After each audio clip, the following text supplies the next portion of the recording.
it's Em, and as promised, you're getting your bookish twofer, Spook Street by Mick Herron, and Bury Your Gays by Chuck Tingle. Yes, I do plan to watch Lestat. I'm finally going to get to watch it tonight. I will try to do a video before I leave for the UK on Sunday. And then you're probably not going to hear from me, except maybe in shorts, for a week or so. Or if you check my Insta, you'll be able to see pictures of what I'm doing. But for now, let's talk about these books. We'll start with Spook Street, which is the fourth Slow Horses Slough House book, which the fourth season of the series parallels, more or less. This is the season that feels a little bit soap opera-y because River discovers that his dad is an ex-CIA agent who has started a terrorist training camp over in France. That is the story in a nutshell. With more detail, we can say that it starts with a guy setting off a bomb in a sort of mall space where a mob of kids have come to do, what's that called? Like a flash mob dance thing. So all these teenagers are coming in and they start doing this dance, and then this guy walks in a trench coat, sets off a bomb, and plunges everything into chaos. Well, it turns out that that guy was one of Frank, played by Hugo Weaving in the television series, with mixed results as far as an American accent goes. But Frank is the guy, River's dad, who had been a CIA agent and then tried to float this idea of the idea was to train people in the same way like the Middle Eastern suicide type bombers, like with the same amount of zeal, I guess. And that way you would have people willing to go in and do these things. And they were also supposed to be able to blend in to whatever country they were assigned to. So they speak French, but they also speak perfect British English and ostensibly Russian and whatever else they would need to speak, I suppose. And then they could like infiltrate countries and then, you know, be embedded. And I don't know. There's parts of it that seem really vague, and parts of it where if you think about it too hard, it's a little bit like, I don't know. And I mean, the whole point of it is that Frank tried to get America to do it, and it failed. So he went to the UK and asked David Cartwright to back him, and basically that was a no. But because Frank was seeing David's daughter, what's her name, Irene? Something with an I, and got her pregnant, David felt cornered, not participating, although he does give Frank these passports, which are called cold bodies. They are completely, like, thoroughly created personas, birthed to, you know, whatever point it needs to be. They have, like, complete histories. There's just no actual person attached to them, so that you can assign it to an agent and they will have a complete background if anybody checks. And, you know, and Frank obviously can use that for these terrorists he's creating. So in order to get his daughter and future grandson out of this situation, this environment, David gives Frank these passports, which are the ones that are being used now, because the guy who set the bomb off, the flash mob thing, he did that without permission. He went rogue, I guess. And now Frank needs to clean up the mess by eliminating everybody who might know something or have some insight about what happened. So he sends somebody after David, somebody who looks a lot like River, because it turns out to be River's half-brother, Frank's other son. And we know that David is kind of sliding towards dementia, and there's a chance he will believe this person is River. There's a chance he'll see River and not believe River is River. Like, there are a lot of possibilities. So if you remember the season, you remember that it starts with this idea that David maybe shot River in the face, not realizing it was River. But then we find out, no, River's alive. It was this other guy, and River goes to France and finds out about Les Arbres, which is the name of the place that they're training the terrorists.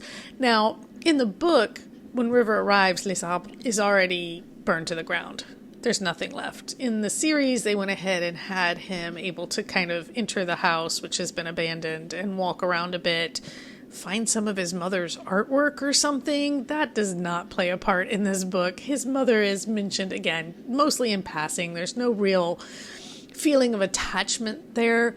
You know, no depth of feeling. It's just that the mom is a plot point, basically. There's a lot of like weird little differences in this, in the whole end part where Frank is caught. He's actually caught in this by Emma, who is the new head dog, if you recall. Down by the river, like, River ends up in the river, the Thames, and Louisa has to fish him out. Like, River in this is kind of not as capable as they make him in the series. I think they realized they needed to make him at least a little bit competent.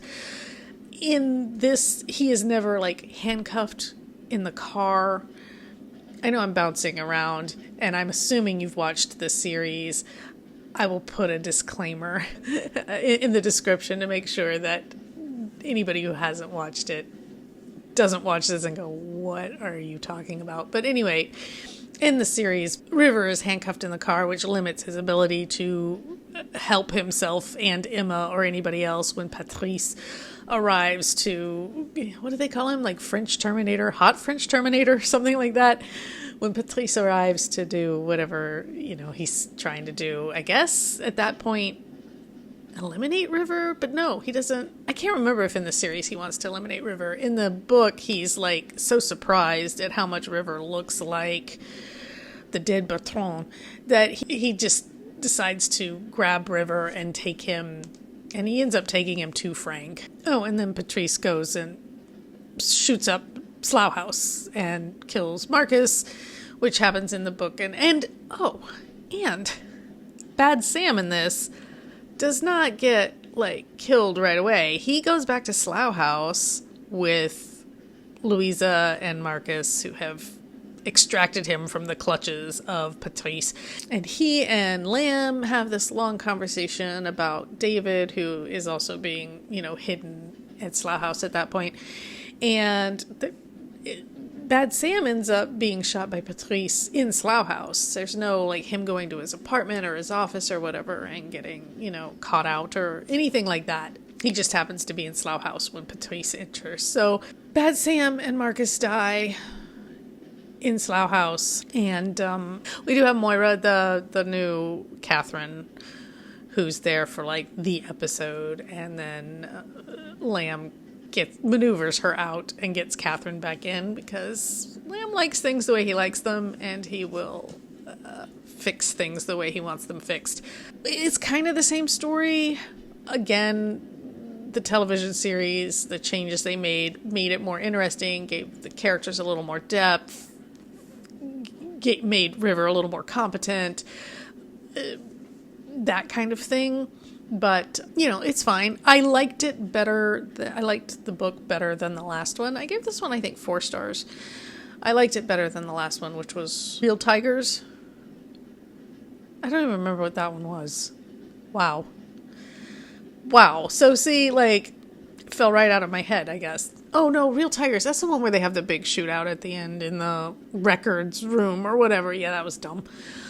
We do have, you know, Whelan here taking over, and he's pretty wishy-washy. He focuses a lot on his wife, Claire, but he also tends to engage sex workers on a regular basis, which is why he punted Moira to Slough House to begin with, because she happens to know more than he wants anyone to know, and she ends up kind of furloughed off into, I guess, some kind of retirement. But yeah, it was fine. I do still think this whole Frank as River's dad thing is just kind of ridiculous. I thought it was in the TV series too. I just think that's such a bizarre, I don't know, plot of any kind. I think if Frank hadn't been River's dad, I probably would have accepted the whole thing a little bit more. I don't know why we suddenly need River's family's backstory, especially since in the book the mom still is like absent, and we don't have this idea that, oh, she used to draw and do art and she was bohemian or whatever. We don't get any of that. She's just flighty and bounces around guy to guy and didn't want to drag her son around the world while she did that, I guess. So the falling out between her and her father, River's grandfather, David, makes sense if you consider that David basically, I guess it's implied, it's not really stated explicitly, but the idea is that David, like, maybe extracted her from Les Arbres against her will, right? She wanted to stay with Frank, she wanted whatever, but David was aware that this was not going to be a good situation for her or his grandson, so he kind of forced the issue, and she resents him for that. And yet still, I guess when River was 6 or 7, she still like swung by to drop him off. So it makes you wonder, though, what were those first 6 or 7 years like for River? Because we still don't get a whole lot about that. Were they moving around a lot, or, you know, what was going on? Did she kind of have a stable life to begin with, but then it got complicated? I don't know if we'll get more in later books or the series or whatever. New season out in September, I believe, so there's something to look forward to. I should probably try to read. I don't know if I can catch up. There's like, 7 or 8 books now? I'm maybe halfway through. I don't know if I have the gumption to read them one after the other. I need a little bit of a buffer, which brings me to Bury Your Gays by Chuck Tingle. Now, I've never read any Chuck Tingle. Definitely not the kind of person who's going to look up, you know, people having relations with dinosaurs or whatever stuff he's known for in that genre. But this one sounded interesting, and I don't like gore. I'm not a big horror reader. I used to read a lot of Stephen King and a lot of Dean Koontz when I was younger, and I do still like those, and I do still sometimes think I want to reread some of those, but then I never do. But, you know, those things, even though they're creepy and they sometimes do have very graphic moments, they're not, like, over the top gross, I guess. And honestly, the ones that I can't read are the ones where people are just evil without the supernatural element, or aside from the super, like I couldn't get through Under the Dome. I couldn't get through Desolation City, or maybe it was just called Desolation, but like the one where they're just in a town in the desert or something. Things where people are going to be really, really evil just for the sake of it. Like, there doesn't even seem to be a supernatural, like, reason for it.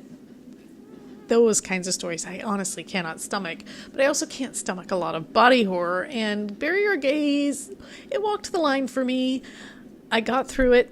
Because I'm interested in the story behind Camp Damascus, but everybody says, oh, it's a lot of body horror. And I'm like, yeah, then that's going to be a no. This one I knew was going to be graphic to some extent, but I didn't hear it described as body horror. There is some body horror element to a lot of what happens in it, but the setup is Misha is the main character. He is a screenwriter in Hollywood.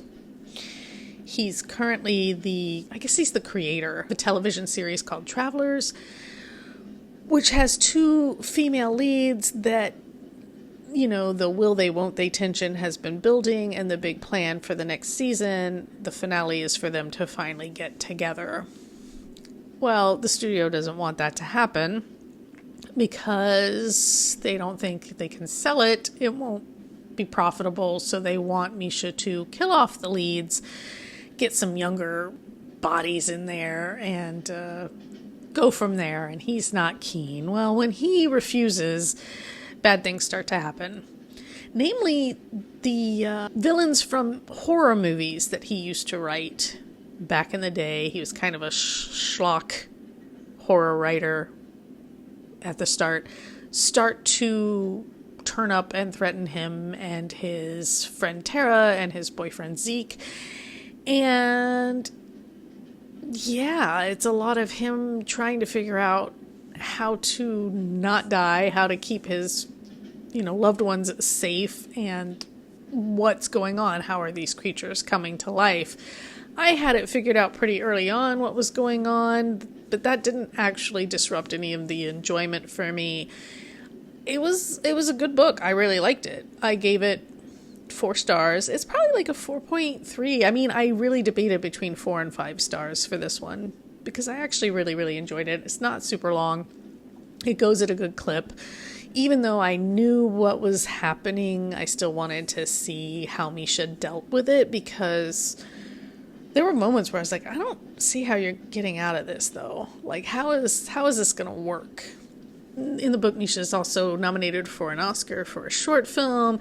He goes back home to Montana for his high school reunion at one point, and he's still not out of the closet back home, so he doesn't take his boyfriend. So there's some tension there where he's like, well, I'm LA out, but I'm not out. And even in LA, there's kind of a question mark over his sexuality.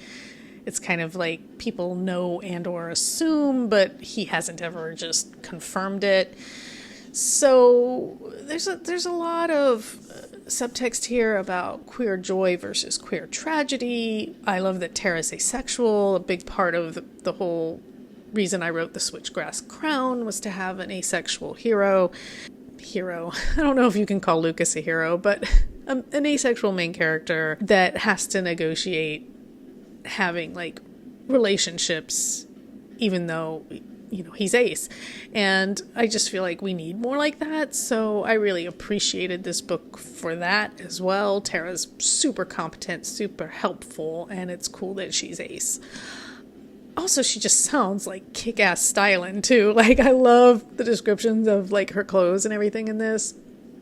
I'm down for it. So yeah, I don't want to say too much because I don't want to give a whole lot away. If you read Camp Damascus and you could say how much body horror there is, like how bad it gets, and if you've read this and you're like, oh, it's about the same, or no, Camp Damascus is a lot worse, don't read it.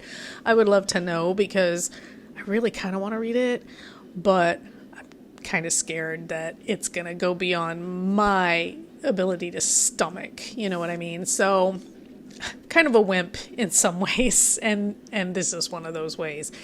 But yeah, I really liked this. Still not going to go read the erotica because I'm not an erotica person. Never have been, never will be. You do you, and I'll do me. But he's a good writer, and I can see why people talk about him.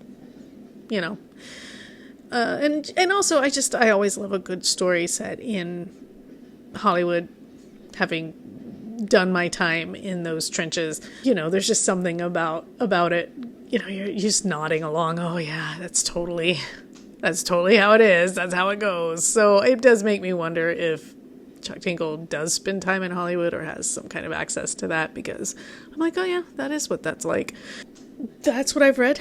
Like I said, I am supposed to watch the most recent Vampire Lestat tonight, and I will probably be able to do a video on Saturday for that, I'm hoping, knocking on wood, and get that out before I take off on Sunday.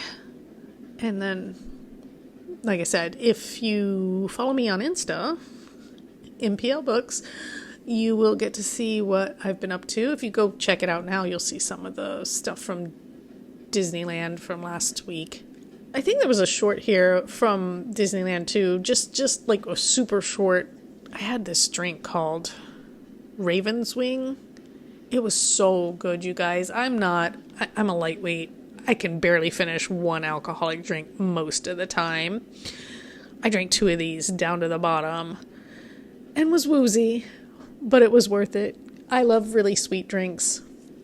This hit the spot for me. My husband drinks old fashions. I'm like, they taste like paint thinner. His old fashioned, though, this was at the Broken Spell Lounge in the Disneyland Hotel.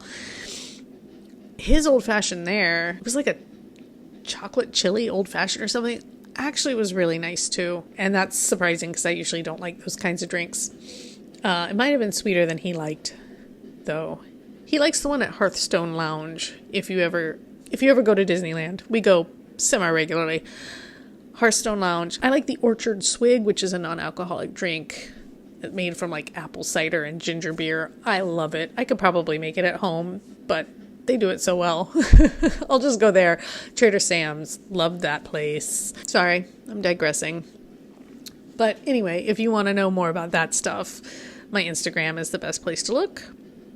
Or shorts here. And I will try to remember to post shorts or whatever while I'm abroad. But a lot of times I'm just doing what I do and not thinking about posting too much. It'll be easier for me to post pictures, let's just say, than to post video.